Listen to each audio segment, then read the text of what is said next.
Oi pessoal, tudo bem? Nas aulas anteriores a gente começou a estudar cada nível da hierarquia de memória, né? Vimos as memórias caches e as memórias internas, e nessa aula a gente vai ver os últimos tipos de memória com relação à localização, que são as memórias externas. Então, aqui para resumir, quais são os tipos de memórias externas que a gente vai ver nessa aula. Os primeiros tipos seriam os discos magnéticos, que são os HDs, que são amplamente utilizados em qualquer computador. Então, mesmo aí com a vinda do SSD, muitos computadores ainda utilizam o HD justamente pelo seu custo, né, baixo custo e alta capacidade de armazenamento. Os outros tipos de memória externa que a gente vai estar vendo são as memórias com material óptico, que inclui tanto CD, DVD e Blu-ray, que são mídias que ficaram populares para armazenamento de áudio e de vídeo. E a gente vai ter, por fim, o uso de fitas magnéticas e o SSD, que tem sido utilizado mais recentemente para tentar substituir aí os discos magnéticos. O primeiro tipo que a gente vai ver é o disco magnético. Ele consiste em um disco de material não magnético chamado de substrato e coberto com algum material magnetizável. Normalmente esse substrato ele costumava ser um alumínio, mas agora ele está sendo construído com base de vidro. Então ele tem algumas características. A uniformidade da superfície aumenta a confiabilidade, evitando aí que ocorra erros no momento que você escreve um dado nesse disco. E ele tem uma redução de erros na superfície, então ele é bem confiável. Além de ele ser mais rígido e ter mais resistência a choques e danos. Então, o disco magnético ele tem essa proposta aí, né? Ele aguenta pancada, ele aguenta cair de algumas determinadas alturas e ele suporta algumas variações elétricas, sem causar dano no dado que ele está armazenado. Então, como é que é a ideia, né? Ele praticamente é um prato, né? Um disco, onde possui uma bobina condutora, que é chamada de cabeça, que ela é responsável para estar lendo e escrevendo os dados, tá? Então o disco, ele tá, a todo momento ele fica girando, essa cabeça ela vai ser responsável por estar lendo os dados enquanto ele está girando. Então, normalmente, essa cabeça ela pode ser unificada ou separada. Atualmente, os discos têm utilizado cabeças separadas, ou seja, tem uma cabeça somente para ler o dado e outra somente para escrever. E durante a leitura e escrita, essa cabeça ela é estacionária e o disco que fica girando. Então, o que acontece quando a gente vai escrever um dado? Então, primeiro vai ter uma corrente elétrica na bobina que vai produzir o campo magnético. Então, vai começar a ter alguns pulsos elétricos que são enviados para a cabeça. E essa cabeça, né, vai utilizar esse pulso, esse padrão magnético para salvar na superfície do disco. Então, como é que era feita a leitura de forma tradicional? Então, na superfície do disco existe o material magnético, tá? E sempre quando a bobina ela está percorrendo essa superfície, ela acaba gerando uma corrente. Então, com isso ela consegue ler aí qual seria o dado, né, dependendo aí da intensidade da carga dessa corrente.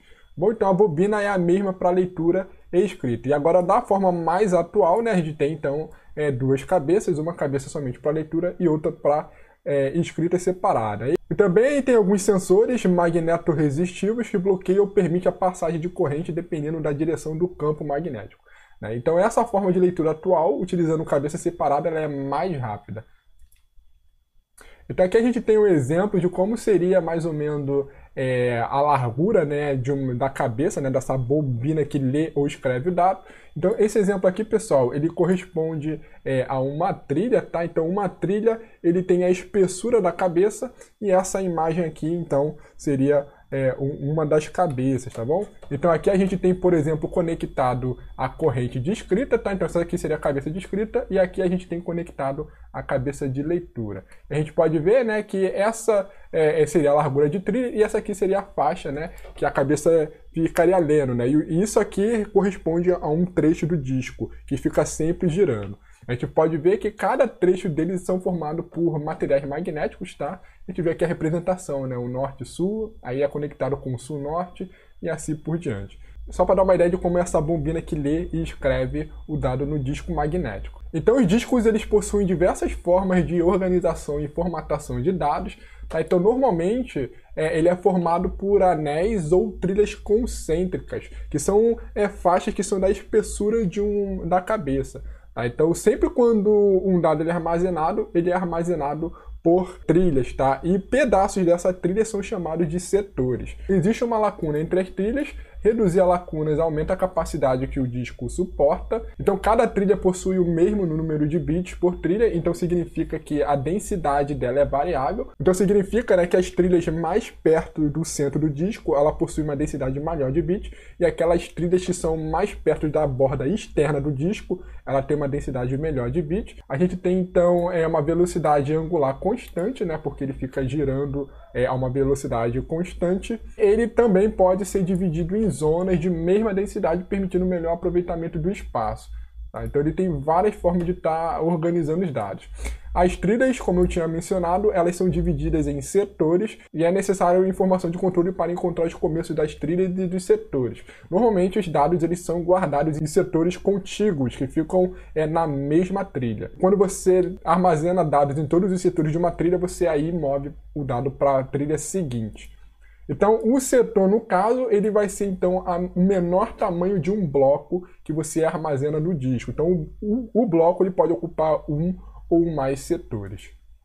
Então aqui a gente tem uma imagem mostrando como é que seria um disco. Então aqui a gente tem o nosso disco, aqui a gente já tem a parte central e cada uma dessas faixas ela representa uma trilha. E essa trilha, essa faixa, elas são divididas em setores. Então a gente percebe aqui que conforme a gente vai tendo trilhas mais perto do centro, o espaço dos setores eles são menores. Conforme a gente tem trilhas que vão indo para a borda externa, o espaço dos setores são maiores. Então isso influencia na densidade de bits por cada setor, sendo que cada setor eles contém a mesma quantidade de bits. Tá bom? Então existe aí uma tecnologia de densidade variável. E existe sempre o que está chamando aqui de gap, né, que separa os setores e separa as trilhas. Então se esse gap entre setores e trilhas for menor, isso aumenta a quantidade de armazenamento do disco. Ele está sempre movendo em rotação. Nessa imagem aqui abaixo a gente tem um exemplo, né, de como seria visto de forma horizontal. A gente vê aqui, essa região aqui então seria o disco, e a gente teria então várias posições de cabeças que poderiam ler tanto na face superior quanto na face inferior. E nesse exemplo a gente tem então um conjunto de vários discos, de vários pratos, onde cada prato ele possui as suas bobinas específicas, né, cabeças específicas, permitindo estar lendo vários pratos ao mesmo tempo, vários discos ao mesmo tempo. A gente vai ver que essa configuração com vários discos tem o nome de cilindro, tá? Então aqui nesse exemplo a gente consegue ter todos esses discos ao mesmo tempo. Então a gente tem essa posição de cilindro e tem alguns discos que armazenam os blocos na mesma posição dos setores, mas em discos diferentes, para otimizar ao máximo a taxa de transferência de dados nos discos. Então aqui a gente tem uma outra visualização de como funcionam os discos, né? Então nesse primeiro exemplo a gente tem um disco que funciona com a velocidade angular. Então nesse tipo com a velocidade angular constante, né, todo setor ele vai ter o mesmo tamanho e toda a trilha vai ter a mesma quantidade de setores. E isso significa que a quantidade de bits por trilha é igual. Existe outro tipo de organização que é definindo zonas das trilhas. Então isso significa, né, que cada trilha ela pode ter uma quantidade de setores diferente e cada setor pode ter uma quantidade de bits diferente. Então isso aí ela melhora a transferência de dados e o armazenamento de dados no disco, mas isso deixa um pouco mais complexo o componente de hardware que faz esse controle das zonas, tá? E as informações de controle necessárias para estar encontrando o começo da trilha e o começo dos setores. Então aqui nessa imagem a gente tem como que seria as informações de controle de cada setor. Esse aqui é um exemplo do HD Winchester Seagate ST506. Nesse exemplo a gente tem então uma trilha possuindo 30 setores, tá? Então isso aqui seria correspondente ao setor 0, aqui seria correspondente ao setor 1, até o setor 29. A gente pode ver aqui, ó, que cada setor ele possui então 600 bytes. E esses 600 bytes eles são divididos em vários campos. Então a gente pode ver aqui, né, que tem alguns campos gap e o que a gente pode notar, né, que aqui existe o campo onde armazena dados. Então aqui no campo de dados a gente tem um total de 515 bytes. Se a gente for dar um zoom, né, de como que é formado esses dados, né, a gente vai ver que ele tem um bit de sync. Esse bit em sync é para determinar o início de um setor, né? Aí ele vai ter 512 bytes para armazenar os dados, ele vai ter então 2 bytes para o CRC, tá? Esse CRC ele serve para você guardar a paridade, para você, por exemplo, usar alguns algoritmos de correção de erro, para saber se o dado contém alguma falha ou não. e possivelmente poder tentar recuperar o bit que foi armazenado de forma errada. E outro campo que a gente tem é o campo de identificação. Então, se a gente for ver aqui, ó, a gente viu como é que esses 7 bytes são formados. Então, ele vai ter também um byte de sync, vai ter 2 bytes para identificar o número da trilha, vai ter 1 byte para identificar qual é o número da cabeça, né? Visto que a gente pode ter várias bobinas, né? Dependendo aí da quantidade de discos que a gente tem. E esse modelo provavelmente suporta vários discos, né? Com várias faces. A gente tem aqui 1 byte em relação ao setor e mais 2 bytes para o dígito CRC, tá? Que aí serve para detectar falha se o dado do setor está corrompido ou não. Então vamos ver algumas características que existem nos discos magnéticos. A primeira é em relação à cabeça, que ela pode ser fixa, né, uma por trilha, ou pode ser móvel. Então normalmente você tem a etapa de você identificar qual trilha você quer. Tá? E a cabeça ela é ligada a um braço mecânico. Então esse braço ele sempre vai estar indo para uma trilha mais na borda externa ou na trilha mais na parte central do disco. Além disso, a gente pode ter um disco que é removível ou não. Então, um exemplo de disco removível seria no caso do disquete, né, que a gente conseguia estar removendo ele a qualquer momento. E o outro tipo seria um disco fixo, que é o caso do HD, que é considerado como um disco rígido. Né? Outra característica seria a quantidade de faces. Um disco ele tem 2 faces, você pode estar usando somente uma face para estar armazenando dado ou usar as 2 faces para armazenar dado. Então, com esse disco com 2 faces, eles aplicam aquele material magnetizável em ambas as faces, tá?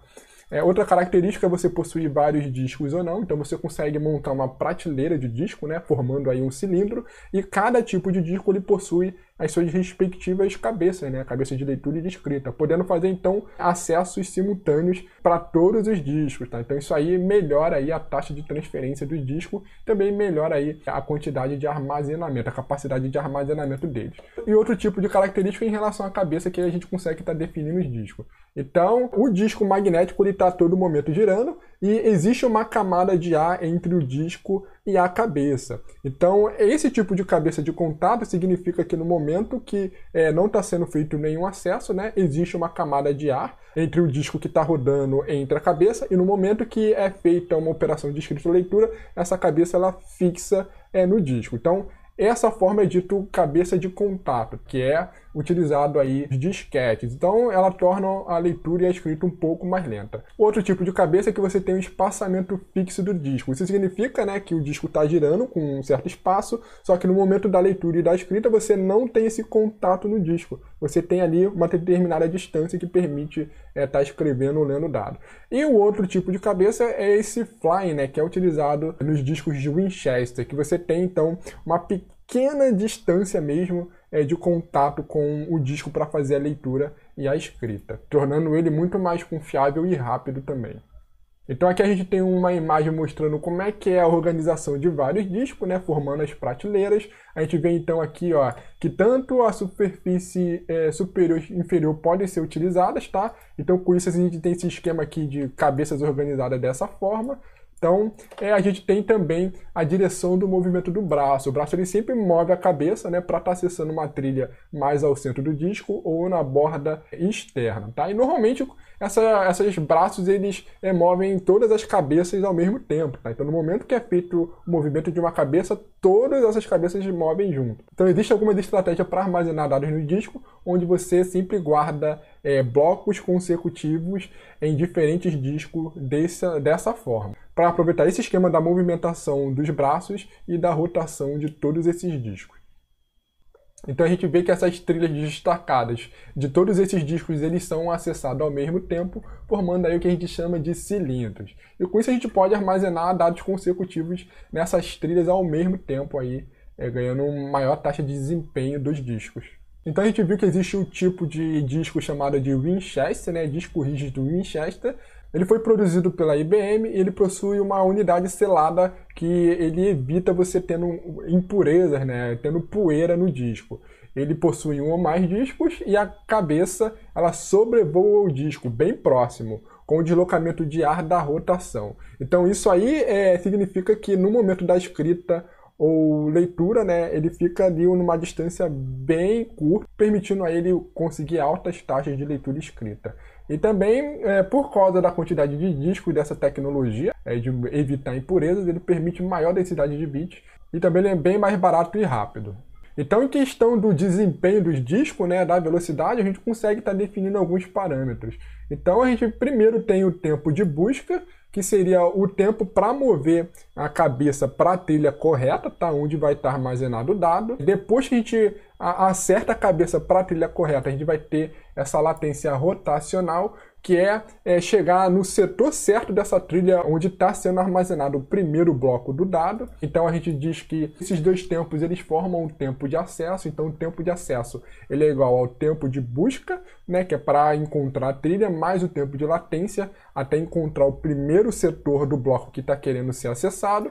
Depois a gente vai ter o tempo de transferência, que é o tempo desde o começo da leitura do primeiro setor até o último setor. Então, normalmente, esses setores eles são guardados de formas contíguas, né, aproveitando a movimentação do disco. E se caso você lê todos os setores da trilha, aí você vai ter que ver se você lê o setor na outra face, se você lê na trilha acima ou abaixo. Isso aí vai depender do disco, tá bom? Então, essas são as métricas que a gente tem que considerar quando a gente lida com discos magnéticos. Então aqui a gente tem uma imagem que mostra melhor como é que são esses atrasos. Então, lembrando que o HD é um dispositivo de entrada e saída, né? Então a gente vai ter ali aquele momento de espera do dispositivo até você enviar alguma solicitação a ele.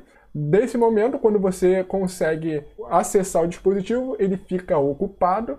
Aí você vai ter essa espera do canal, tá? Lá na porta que você conecta o HD. Aí daí vem os tempos que a gente viu, né? Vai ter o tempo de busca, vai ter o atraso rotacional e depois o tempo de transferência para você transferir os dados aí para a memória principal, tá bom? Então isso aqui são todos os delays que você tem ao utilizar um HD. Então agora a gente vai ver um outro tipo de tecnologias que lidam com discos magnéticos, que é o RAID. O RAID ele vem da sigla de Redundant Array of Independent Disk, que significa um array de discos independentes redundantes. A ideia do RAID é você prover algumas convenções de organização de discos magnéticos para você ter um ambiente com tolerância à falha. Por isso que tem esse Redundant Array, né? Você sempre está querendo armazenar o seu dado de forma segura, onde você possa recuperar ele caso algum disco acaba queimando, né? Acaba ficando ruim. Então no RAID ele define alguns níveis para estar configurando esse array de discos independentes. Então são vários níveis que variam de 0 a 6. Dentre esses níveis tem alguns que nunca foram implementados ou usados por causa que são bem complicados. Então esses RAID eles funcionam como se fosse uma convenção, né? Para você estar criando determinado nível. Cada nível ele tem a sua proposta e seu custo também. Então, o grupo de HD ele é visto como um único dispositivo lógico e os dados são distribuídos entre esses HDs dos níveis e pode ser usado para redundância ou desempenho. Então, a ideia é que no momento que você for salvar um dado, né, você for escrever um dado no disco ou ler esse dado no disco, é que você não saiba quantos discos você vai estar manipulando, né, gerenciando no momento. Então vai ter todo um sistema para suportar a proposta do nível de rádio que você vai estar utilizando. Então a gente vai ver alguns níveis sem entrar em muitos detalhes. Então o primeiro nível seria o RAID 0, que é aquele nível onde você tem um conjunto de discos, tá? Mas você não tem nenhuma redundância. Então a vantagem desse tipo de rádio é que você vai estar armazenando seus dados, né, e vai dividir ele no que a gente chama de strips, que são faixas, né? Então você vai copiar cada strip em um disco diferente de forma, vamos dizer, circular, tá? Utilizando aí um algoritmo de round and robin. Você vai copiando cada tira do seu dado de forma regular, de forma a preencher todos esses discos de maneira balanceada. Então a grande vantagem que se tem com o RAID 0 é você aumentar a velocidade, né? Por causa do paralelismo. Você vai estar copiando em N discos ao mesmo tempo. Então, com isso, a escrita e a leitura vai ser bem mais rápido, tá? Então, o próximo nível de RAID é o RAID 1. No RAID 1, a gente já tem o suporte à redundância de dados. Só que aqui a redundância de dados ela é bem simples, né? Então, para cada dado que é escrito nos discos de RAID 1, a gente vai duplicar esse dado. Então, com isso, a gente vai ter que precisar ter uma grande quantidade de disco, né? Mais especificamente, o dobro da quantidade de disco para estar fazendo esse espelhamento do dado, né? Duplicando esse dado. Como a gente sempre duplica o dado, a recuperação de falha ela é muito simples, né? Se algum disco ele ficar ruim, basta você remover esse disco com um defeito e você pegar aquele disco que espelhava ele e copiar todos os dados desse disco para o disco novo. Então a recuperação de falha, né, de dados, fica muito simples usando o RAID 1, mas o contra dele é que ele é muito caro por requerer o dobro de espaço. Então aqui agora a gente vai ver o RAID 5, a gente pulou o RAID 2, 3 e 4 porque eles não são muito implementados. O RAID de nível 2 ele nunca foi implementado por ser muito caro, mas a gente vai ver mais ou menos como é que funciona, né? Vamos ver uma figura mostrando como é que ele funciona. A partir do RAID 4 é possível você estar dividindo o seu dado em blocos independentes e é possível você estar escrevendo e lendo esses blocos de maneira independente. Então você consegue estar gravando mais de um dado por vez. Até o RAID 3 a gente só era possível armazenar um dado. Isso significa que você só poderia ter uma solicitação de escrita e leitura por vez. Então, a partir do RAID 4, você pode ter várias solicitações de leitura e escrita ao mesmo tempo, porque são copiados blocos de dados diferentes dentro do array de disco. Então, no RAID 5, a ideia dele é que você tenha esse dado dividido por bloco e para cada bloco você calcula um bit de paridade. Os bits de paridade, pessoal, eles são utilizados por alguns algoritmos para fazer a detecção de erros e correção de erros. Então, normalmente você pega alguns bits e faz algum cálculo específico e armazena essa quantidade de bits. Então, no momento que você for fazer a escrita e a leitura, você vai fazer o cálculo dessa paridade e se essa paridade for diferente do que a paridade que foi armazenada no momento que esse dado foi escrito, isso significa que houve algum erro, alguma falha nesse setor do disco, né? Então, se houver esse problema de falha, aí você pode, por exemplo, ou substituir o disco, ou tentar recuperar usando algum algoritmo. Então, normalmente, essa paridade, esses bits de paridade, eles permitem você fazer isso, tá? Utilizar algoritmos aí de correção de erros e detecção de erros, tá? A gente não vai estar entrando em muito detalhe em como eles funcionam. Aqui, então, a gente tem que no RAID 5, esses bits de paridade eles são distribuídos entre os HTs para evitar o gargalo, tá bom? Então, por isso que ele é utilizado. No RAID 4, a gente vai estar vendo já que todos esses bits de paridade eles eram aguardados em somente um disco. Então isso causava um gargalo enorme, porque para cada bloco você tinha que checar a paridade, né? E você tinha que estar acessando somente um disco. Então o RAID 5 resolve esse problema distribuindo os bits de paridade em diversos HDs, tá bom? E por fim a gente tem o RAID 6, que ele teve a proposta de criar dois códigos de paridade, né? Duas informações de paridade. Essas duas informações de paridade ela deixa mais confiável para estar detectando e recuperando os dados quando ocorre alguma falha. Tá? Então essas duas paridades são calculadas por blocos e distribuídas em discos diferentes. E, então para N disco você precisa somente de mais 2 discos para armazenar essa paridade. Lembrando que eles são armazenados de forma distribuídas. Então 3 discos precisam falhar simultaneamente para perder os dados. E nesse caso a escrita ela é mais lenta porque sempre quando você vai salvar o dado, você vai ter que criar 2 códigos de paridades e armazenar essa paridade também. Mas mesmo assim ela provê uma grande confiança em relação aos outros níveis. Então a gente vai ver aqui uma imagem mostrando como é que é o funcionamento de cada nível. Então aqui no RAID 0 a gente tem que utilizada a técnica de strip, né? O dado ele é dividido em vários strips. Esses strips eles são armazenados e acessados de forma circular, né? Utilizando o algoritmo de round robin. Aqui a gente tem 4 discos, né? No RAID 0. Então a gente armazena o strip 0, 1, 2, 3 em cada disco, né? Depois a gente vai o 4, 5, 6 novamente em cada disco. E a gente vê que a gente consegue então estar escrevendo em paralelo e lendo em paralelo, né? Cada um desses strips, tá? E no RAID 0, lembrando aí, a gente não tem redundância. Já no RAID 1, a gente tem também esse armazenamento por forma de strip e a redundância é feita sempre duplicando o dado. Então, para isso, né, para cada strip copiado, a gente vai ter o strip espelhado em outros discos, tá? Então, essa daqui é a forma mais simples de ser implementado, mas ela requer sempre o dobro de discos para ser utilizado. Então, é bem caro implementar o RAID 1. Aqui a gente tem um exemplo de como seria o RAID 2. Eu não vou estar entrando em muitos detalhes. A ideia é que para cada byte ele calcula os bits de paridade e armazena esses bits de paridade em discos de paridade separado. Então aqui a gente tem nesse exemplo que 4 discos são utilizados para guardar dados e 3 discos são utilizados para guardar esses bits de paridade. E eles utilizam alguns códigos de correção de erro bastante caros, tá? Aqui tem um exemplo que normalmente utilizam o Hamming Code, o código de Hamming, tá? Que ele permite fazer a detecção aí de dados bem de forma eficiente, mas é muito caro porque cada paridade é calculado em cada byte. Então, por isso o RAID 2 ele nunca foi implementado. Ele é considerado um exagero, né, na questão de robustez, tá bom?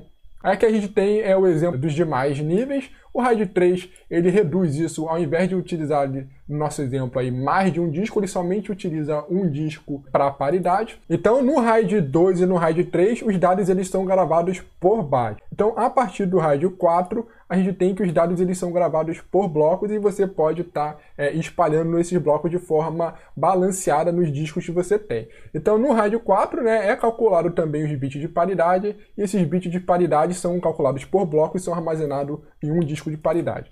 No RAID 5 ele resolve esse problema, onde ele calcula o bit de paridade para cada bloco e ele armazena de forma distribuída nos discos. Tá? Então aqui a gente tem, por exemplo, né, o primeiro dado ele consiste no bloco 0, 1, 2, 3, o bit de paridade dele é gravado então no disco seguinte, e assim consecutivamente. A gente tem então aqui os blocos 4, 5, 6, a gente grava o bit de paridade do 6 e armazena aqui no disco seguinte, e assim sucessivamente. Tá? E no RAID 6 a gente tem que são calculados para cada bloco 2 bits de paridade, que aqui é representado pelo P e o Q, e eles são armazenados em discos diferentes também.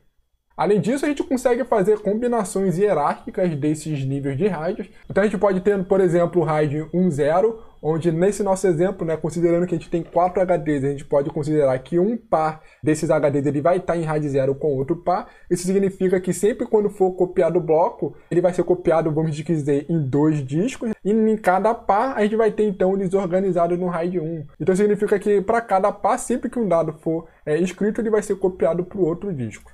A gente tem também outras configurações, como por exemplo o RAID 5.1 ou 6.1, onde a gente tem N HDs que espelham outros, né, por causa aí, do RAID do nível 1, e cada um desses HDs ele tem uma redundância do tipo do RAID 5 ou do RAID 6, gravando a informação de uma paridade ou 2 paridades. Da mesma forma, a gente também pode ter o RAID 5.0 ou 6.0, onde você tem N HDs em RAID 0 com outros N HDs, e cada um desses N HDs ele tem alguma redundância, utilizando tanto a lógica do RAID 5 ou do RAID 6. Então aqui a gente tem uma imagem que mostra como é que são essas organizações. Tá? A gente tem aqui o RAID 1.0, né, como é que seria a ideia. Então, dois discos em RAID 0, onde internamente são RAID 1, né, ele faz sempre a duplicação. Aqui o RAID 5.0, como é que seria a gravação dos bits de paridade. E aqui temos o 6.0 e assim por diante. Tá bom? Então existem várias combinações aí, dependendo da demanda do tipo de sistema que vai utilizar esses discos. Então a gente vai ver agora o outro tipo de memória externa, que são os armazenamento ótico. Então o primeiro armazenamento ótico que ficou mais popular são os CDs, né? CD é a sigla de Compact Disc. Então originalmente ele foi criado para armazenar dados de áudio, suportando aí 650 megabytes e mais ou menos aí 70 minutos de áudios gravados. Então ele é formado por um disco de resina com superfície refletiva e os dados eles são armazenados na forma de sulcos microscópicos na superfície. Esses sulcos são elevações que são feitas, tá? Então normalmente quando é feita uma gravação, é feita uma elevação e a superfície desses sulcos elas são mais ágeis. Isso aí diminui a densidade de reflexão, porque é utilizado um laser para estar acessando o dado em determinada posição do disco. A leitura é feita pela reflexão de laser e a densidade de bits ela é constante em qualquer parte aí do CD. E a velocidade dos CDs elas são linear constante. O disco gira mais lentamente para os dados mais próximos da borda externa. Então aqui a gente tem um exemplo de como seria a superfície de um CD. Então aqui a gente tem que o raio ele sempre fica emitindo um laser, né? E ele vai encostando então nessas superfícies aqui da mídia de CD e ele sempre vai refletindo. Então essas regiões aqui mais lisas, elas são chamadas de pistas. Então sempre quando o laser ele bate na parte da pista, ele vai refletir com uma maior intensidade.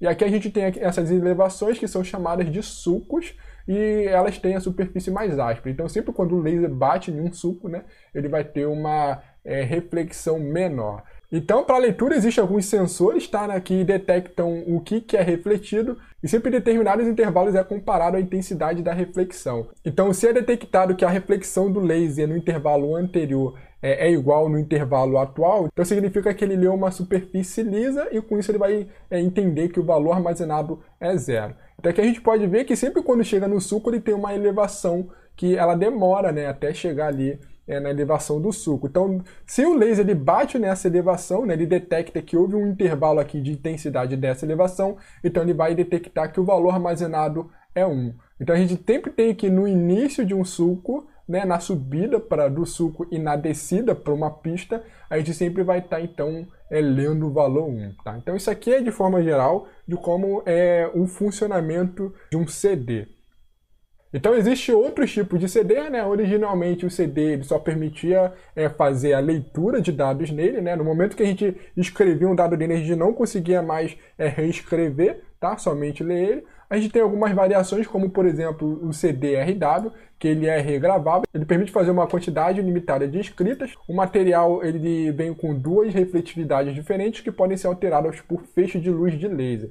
E possui regravações limitadas por desgaste do material refletivo.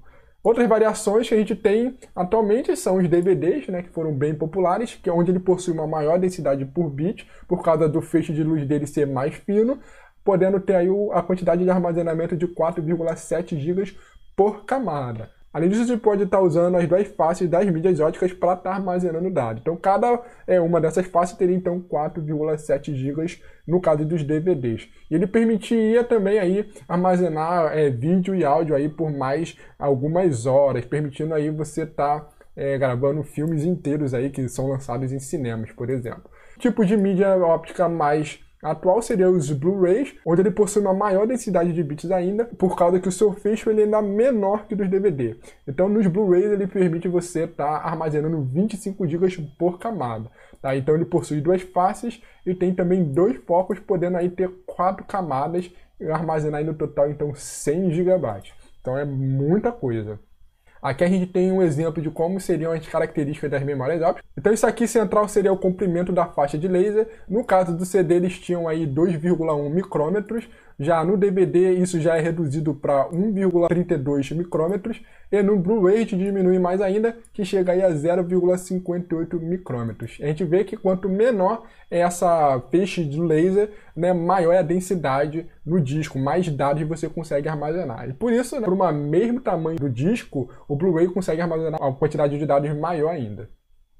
Então o próximo tipo de memória externa que a gente vai ver são as fitas magnéticas, que eram utilizadas já desde aí da década de 70 e 80. Então as fitas magnéticas ela têm um acesso serial, consequentemente o acesso ela é mais lento, mas em contrapartida ela tem um custo mais barato e ela era utilizada antigamente para fazer backup e arquivamento. Então o que a gente tem atualmente de tecnologia de fitas magnéticas são essas LTO, que são de Linear Tap Open, e essas fitas elas têm recebido algumas atualizações conforme os anos. Então nessa tabela a gente consegue ver algumas versões dela, né? Então teve o seu lançamento lá em 2000, essa LTO1, depois teve ali a LTO2 em 2003, até a LTO6 aqui atualmente, que não se tem informação de quando foi lançado. Então a gente vê aqui o crescimento da capacidade dela, tá? E as últimas gerações, né, a LTO6, a gente vê aí que consegue armazenar 6,4 TB. Então, né, uma quantidade bem grande de dados e por um custo bem baixo. Aqui a gente vê a taxa de transferência, né, que é bem baixa em relação aqui a megabytes. A gente vê a densidade linear por bit também. Tá? Então aqui é bem interessante essas informações aí. E atualmente a gente não utiliza muito e não vê muito aí se falar de fitas magnéticas. Só em sistemas computacionais muito antigos. E por fim a gente vai ver então os SSDs, que é as siglas de Solid State Disk. Então os SSDs, eles utilizam então várias memórias flash para estar armazenando os dados. Então ele é uma memória eletrônica, não envolve atividade mecânica, e por causa disso ele é um dos maiores avanços significantes na arquitetura de computadores, sendo um potencial candidato para substituir até mesmo os HDs, os discos magnéticos. Então as principais vantagens que a gente tem com SSD, primeiramente é o seu alto desempenho para fazer leitura e escrita. Como ele não é um disco mecânico, ele consegue estar fazendo isso de maneira bem rápida, né? Então a gente viu que o disco magnético, né, ele fica sempre girando e a gente tem que ter o controle tanto daquele braço para mover a cabeça, né, que é um dispositivo mecânico, quanto esperar você encontrar o setor na trilha certa. Então a gente vê que ele é bastante lento. Já o SSD ele já é um dispositivo eletrônico. eletrônico. Além disso, ele possui uma melhor resistência, porque ele é menos susceptível a falhas por choque físico, vibração e impacto. Nos discos magnéticos, ele poderia estar, por exemplo, quebrando o braço da cabeça, né? Então já com SSD a gente não tem esse tipo de problema. Além disso, o tempo de vida dele é mais longo por causa que tem menos desgaste mecânico, né? Dos braços que ficam se movendo e da cabeça que vai lendo e escrevendo os dados. E, consequentemente, né, ele vai consumir menos energia, vai aquecer menos, vai ser mais silencioso e ele não requer desfragmentação.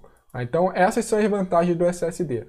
Então, como é que normalmente é feita a organização dele? Então, normalmente, as SSDs eles são organizados por tipos de memórias flash, que são do tipo NAND ou do tipo NOR. Então, as NAND flash, elas são formadas aí por portas lógicas NOT-end, onde os dados eles são organizados em blocos. Então, com essa organização em blocos, isso permite maior vazão, mas, consequentemente, o tempo de acesso aos dados ele é mais lento, porque você precisa estar lendo um bloco de vez. Então, as NAND flashes, elas são o tipo de memórias flashes utilizadas no SSD por causa do seu custo. Elas são mais baratas de conseguir construir e também ela permite uma maior densidade de bits. Então, você consegue ter uma maior capacidade de armazenamento no geral. Já utilizando as memórias flashes NOR, onde utiliza as portas lógicas NOT-OR, você tem os dados organizados em bytes, então você tem tempo de acesso aos bytes ele é mais rápido, tá? Acesso ao único endereço mais rápido, consequentemente você também tem uma menor densidade de bits, então ele possui menor espaço de armazenamento. Então eles são utilizados, por exemplo, como memórias ROM, né? Normalmente eles são utilizados em sistemas embarcados, dispositivos embarcados. Eles são utilizados para estar armazenando ali uma BIOS, por exemplo, e alguns softwares específicos diretamente ali no chip. Então aqui a gente tem como seria a arquitetura de um SSD. Então aqui na parte de cima a gente tem a interface com o sistema, né, que para conectar o SSD, e aqui seria então a interface do SSD. Então o SSD ele consiste aí de um controlador, né, tem ali um componente que vai fazer o endereçamento para mapear qual que é a célula de memória correta. Ele também possui um algoritmo de correção de erros, tá? Normalmente você tem também os problemas de um bit acabar flipando e você utiliza algum mecanismo para corrigir isso.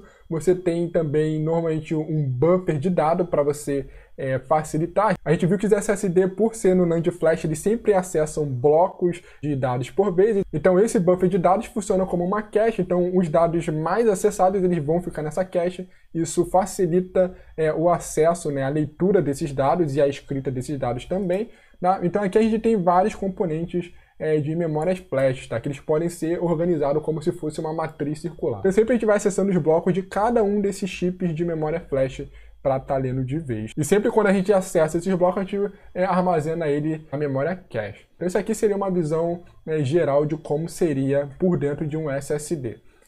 Quais são as desvantagens do SSD?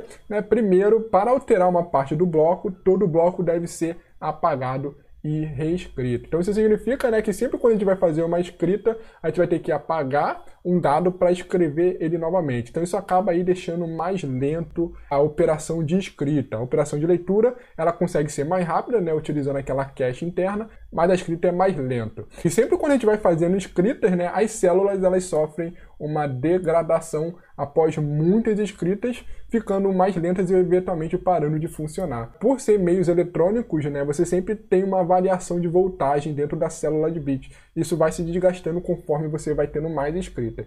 Então o que acontece? Que sempre quando a gente faz uma escrita no SSD, a gente não apaga uma célula de fato. A gente vai simplesmente marcar que esse dado ele vai estar desatualizado, né, utilizando, por exemplo, um bit de dirt, né, de sujo, e a gente vai escrever esse novo dado em outra célula. Então ele vai ter sempre esse componente para estar utilizando uma outra célula no momento da escrita. Então existem alguns algoritmos que a gente chama de releving algorithms, que seria algoritmos de níveis de uso. Então esses algoritmos ele tem a finalidade de você preencher todos os blocos de memória primeiro, antes de você começar a apagar uma determinada célula de memória. Então a ideia dele é distribuir a escrita entre blocos físicos de forma uniforme, e os blocos eles só vão ser apagados em períodos de ociosidade. Então com isso você torna a escrita mais rápida. E também tem alguns buffers para reduzir o número de escrita. Então a principal desvantagem dos SSDs é que ele possui um número fixo de escritas que você pode fazer em cada bloco de memória.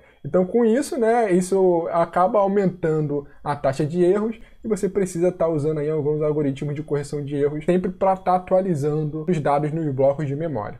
Bom, então com isso a gente finaliza aí ver todos os tipos mais comuns das memórias externas. Então na próxima aula a gente vai começar a ver então com mais detalhes como que funciona a execução de programas. Então pessoal, a gente vai finalizando por aqui e a gente se vê então na próxima aula. Até mais, pessoal!